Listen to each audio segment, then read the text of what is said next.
परमात्मा प्रभु महावीर को अपने हृदय में बसाने के लिए, जीवन के अंधियारे को दूर करने की ज्योत अपने दिल में जलाने के लिए उपस्थित प्रभु महावीर के उपासकों,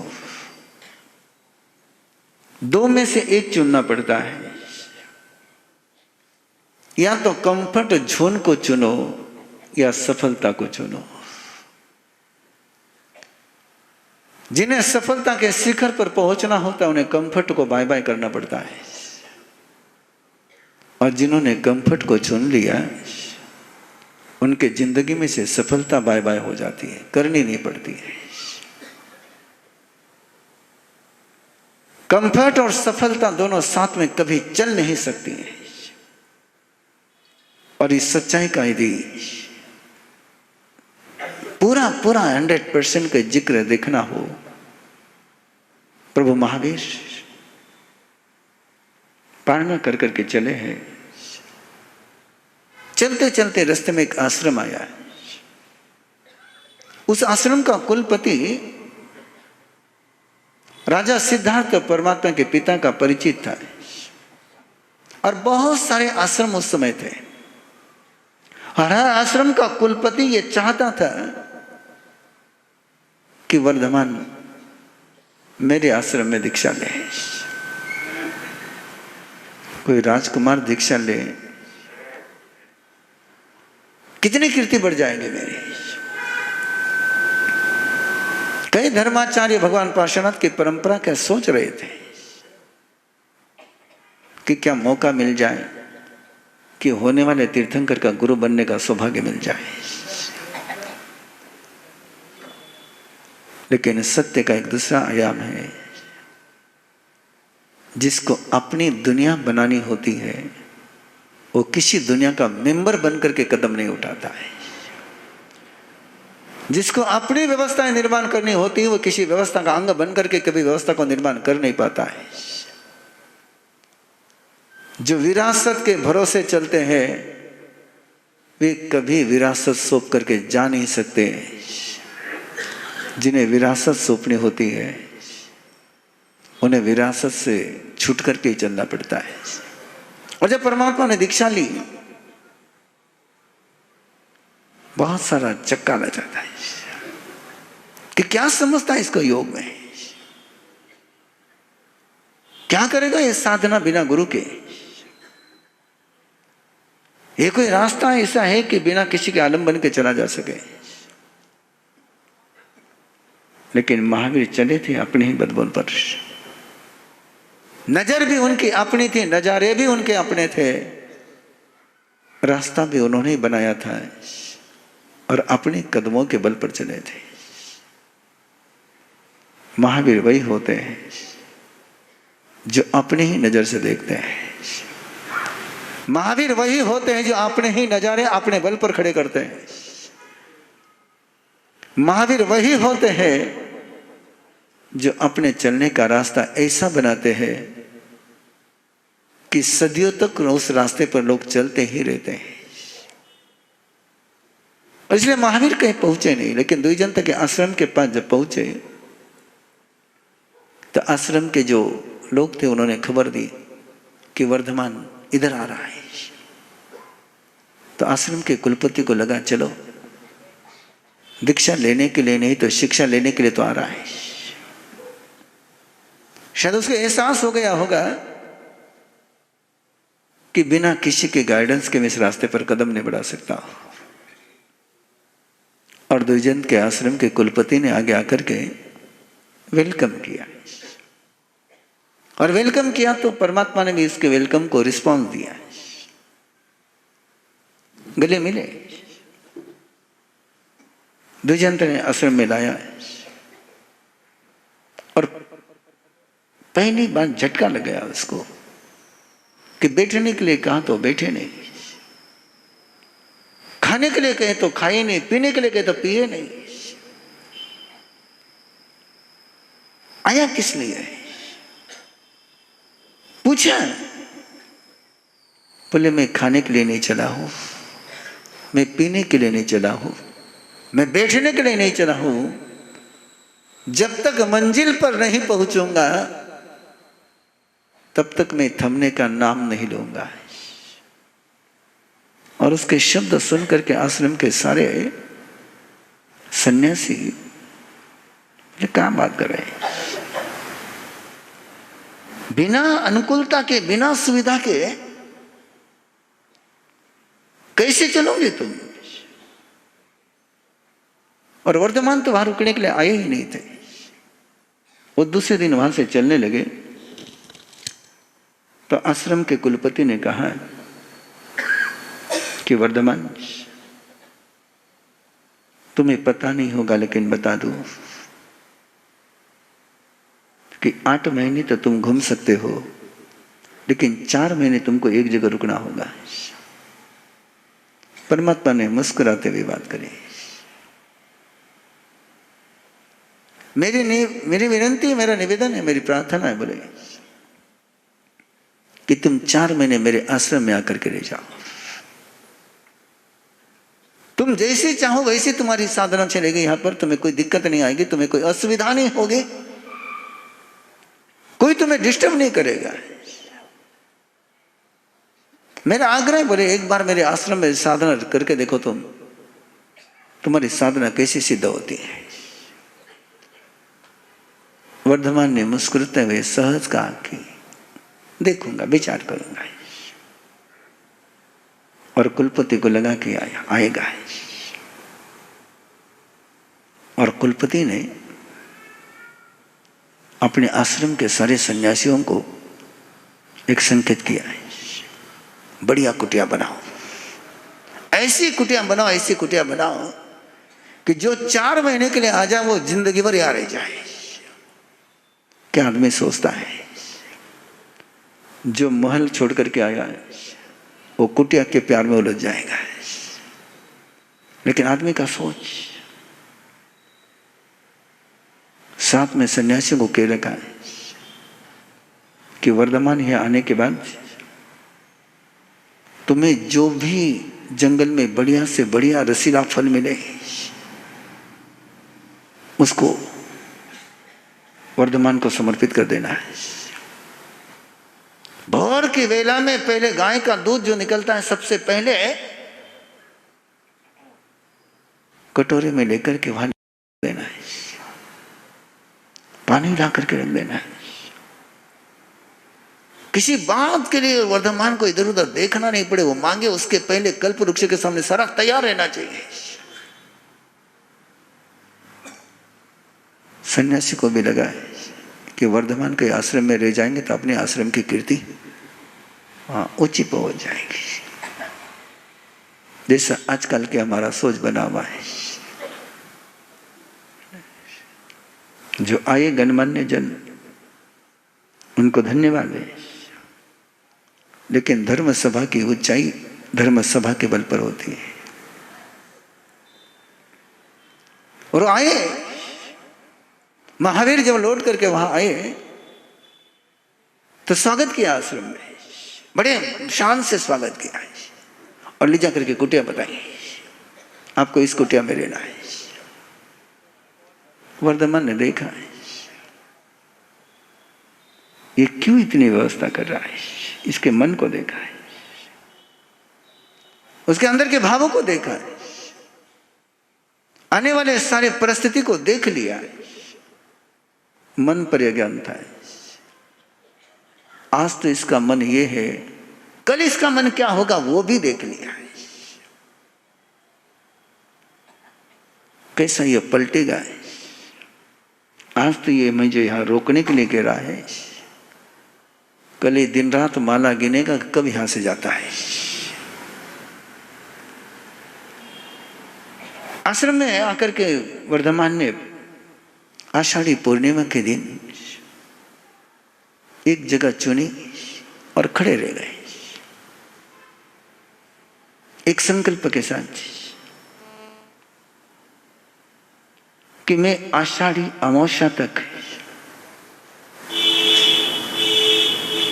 इस जगह से हिलूंगा नहीं, बोलूंगा नहीं, खाऊंगा खाऊंगा नहीं, पीऊंगा नहीं, निरंतर इसी जगह पर खड़ा रहूंगा। और खड़े रह गए। जैसा संकेत था कुलपति का पासारा आता है। अब देखना नहीं, बोलना नहीं, मना करनी नहीं, टोटली आइसोलेट। और रख करके चले जाते हैं। देखते रहते दूर से, कब लेता ये, कब लेता ये, कब लेता ये। और देखते कि वो तो ले नहीं रहा है, गाय चर के खा रही है, कोई पंछी खा रहे हैं, दूध ऐसा ही खराब हो रहा है। 1 डे 2 डे, तीसरे दिन कुलपति के पास पूछे, ये क्या मतलब? बोले ना हमको खाने देता, ना वो खाता है, ना हमें पीने को मिलता, ना वो पीता है। उसको नहीं लेना तो पहले मना कर दे, कम से कम हम तो खा ले, बर्बाद क्यों करें? कुलपति ने कहा, देखता हूं, तुम रोज की तुम्हारा काम चालू रखो। देखो बोले कहीं रात में खाता होगा, देखो बोले कहीं रात में सोता होगा। और प्रहरा लग गए, ड्यूटी लग गई, रात दिन की ड्यूटी लग गई। और ड्यूटी लगा करके कुलपति पछताया है।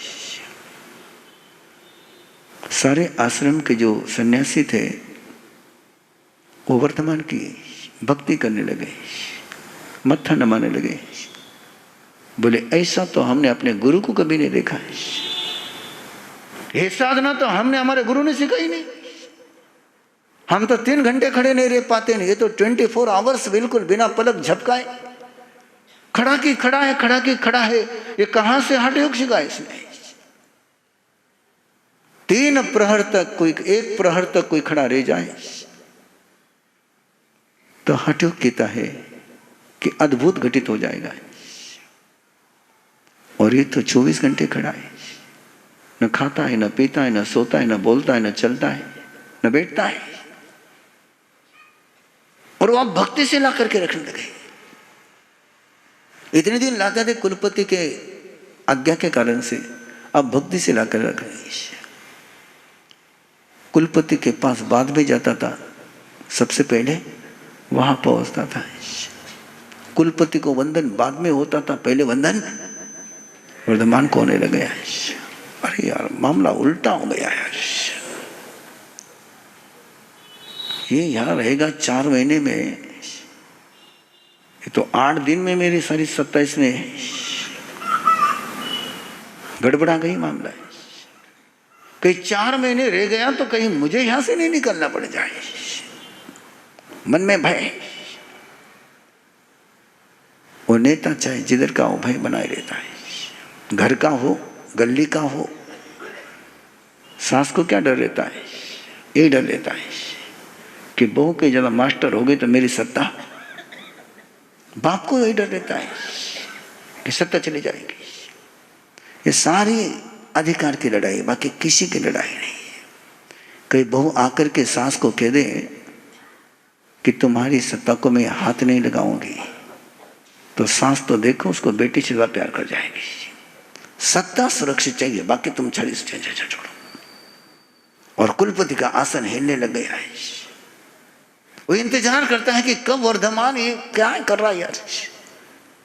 मैंने कभी शास्त्र में पढ़ा नहीं, बोले मैंने कभी सुना नहीं ऐसा कोई योगी हो सकता है। और ये राजकुमार बोले महल में रहने वाला, कोई कपड़ा नहीं ओढ़ने को, बारिश आती, गर्मी होती, ठंडी होती, ये सब कुछ होता है, और ये खड़ा की खड़ा, इसको कोई फर्क ही नहीं पड़ता है। धूप गिर रही है, हवा चल रही है, नो इफेक्ट। कहां से ये मंत्र सीख गया है? और आश्रम के सन्यासी तो इंतजार कर रहे थे कब वर्धमान ध्यान खोलता है और उसे साधना सीख ले, इससे साधना सीख ले। 10 दिन बीते और सन्यासियों ने गुरु को जाकर कहना शुरू कर दिया है, ये साधना आपको आती है क्या? कैसे खड़े रह सकते हैं ऐसे? बिना सोए कैसे रहा जा सकता है? बिना खाए कैसे रह सकता है? बिना पिए कैसे रहा जा सकता है? और पाषाण बन करके कैसे खड़ा रहा जा सकता है? ना धूप का असर पड़ रहा है, ना हवा का असर पड़ रहा है, ना बारिश का असर पड़ रहा है। पंछी आकर के मंडरा रहे हैं, भौरे आकर के काट रहे हैं, खून बह रहा है, लेकिन उसको कोई असर ही नहीं हो रहा है। ये आचार्य सूत्र में गया कि भौरे आकर के काट रहे परमात्मा को, और परमात्मा वैसे के वैसे खड़े हैं। या तो मच्छर काट जाए, पोषे के पहले मच्छरदानी की व्यवस्था करनी पड़ती है। हो तुम्हें भी, मुझे भी, तुम्हारी बात नहीं कर रहा हूं, मुझे भी। और भौरा काट रहा है और कुछ नहीं, ये क्या हो रहा है? आश्रम के कुलपति को भी लगा ये राजकुमार है या भिल्ल कुमार है। इतनी कंचन वर्णी काया और इतनी सहिष्णुता, हाँ ये कैसे संभव है? ये कैसे संभव है? और ये कहीं 4 महीने यहां रह गया तो मेरा नाम लेवा कोई यहां बचेगा नहीं, डर लगने लगा। उसने ड्यूटी लगा दी। देखो कभी तो भी वर्धमान हिलता होगा, डुलता होगा, चलता होगा, कुछ ना कुछ अरे शारीरिक काम के लिए तो निकलता ही होगा। और शिष्यों ने कहा कि गुरु तुम्हारे से ज्यादा हम इंतजार कर रहे कि वो कहीं थोड़ा सा आंख तो खोल करके देखे। काय का बोले शारीरिक कामन, काय का कुछ लेता ही नहीं तो छोड़ेगा क्या? बोले लेने के दरवाजे बंद है, इनकमिंग बंद है तो आउटगोइंग कहां से करेगा? बोले वो तो सांस लेता है वो भी पता नहीं चल रहा। बोले कहां से इसने प्राणायाम साधा? बोले इंतजार करते करते करते करते 14 दिन बीत गए। 15वें दिन शाम के समय में, अमावस्या के दिन शाम के समय में एक अंतर मुहूर्त का समय बाकी था, 48 मिनट बाकी थे। परमात्मा का साधना का कल्प पूरा हो गया और परमात्मा ने थोड़ी आंख खोली, और आंख खोलते ही आश्रम में तो मानो सूरज का उदय हो गया। सारे आश्रम वासी वहां कर जम गए। और कुलपति को जब पता पड़ा कि वर्धमान थोड़ा सा हिल रहा है, वो वहां आया और पहले सबको भगाया। बोले तुम जाओ, बोले यहां से निकलो, यहां से मुझे वर्धमान से अकेले में बात करनी है। कोई हिलना नहीं चाहता था, कोई जाना नहीं चाहता था, लेकिन कुलपति के अनुशासन को इनकार भी नहीं कर सकते थे। सब गए और फिर कुलपति वर्धमान को कहने लगा कि वर्धमान, कुछ आश्रम की व्यवस्थाएं होती है, कुछ आश्रम का अनुशासन होता है,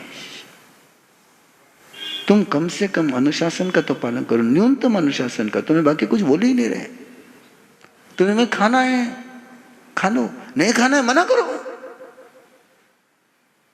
ये कुटिया बनाई तुम्हारे लिए, उस कुटिया का उपयोग करो। इतनी तेरी सेवा करते हैं, उनकी कदर करो। ऐसे रहने से कोई आश्रम की व्यवस्था बनेगी? बोले तो ऐसा करेगा तो बाकी सारे ऐसा करने लग जाएंगे, मेरी तो सारी व्यवस्था बिगड़ जाएगी। वर्धमान उसके मन को देख रहे थे, उसको कुछ नहीं बोले। कुलपति उधर निकल गया और इधर वर्धमान आश्रम से चल पड़े।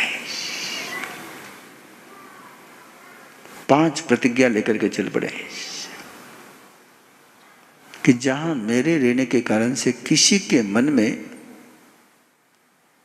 प्रीति समाप्त हो जाए, स्नेह समाप्त हो जाए, प्यार समाप्त हो जाए, ऐसी जगह पर मैं नहीं रहूंगा।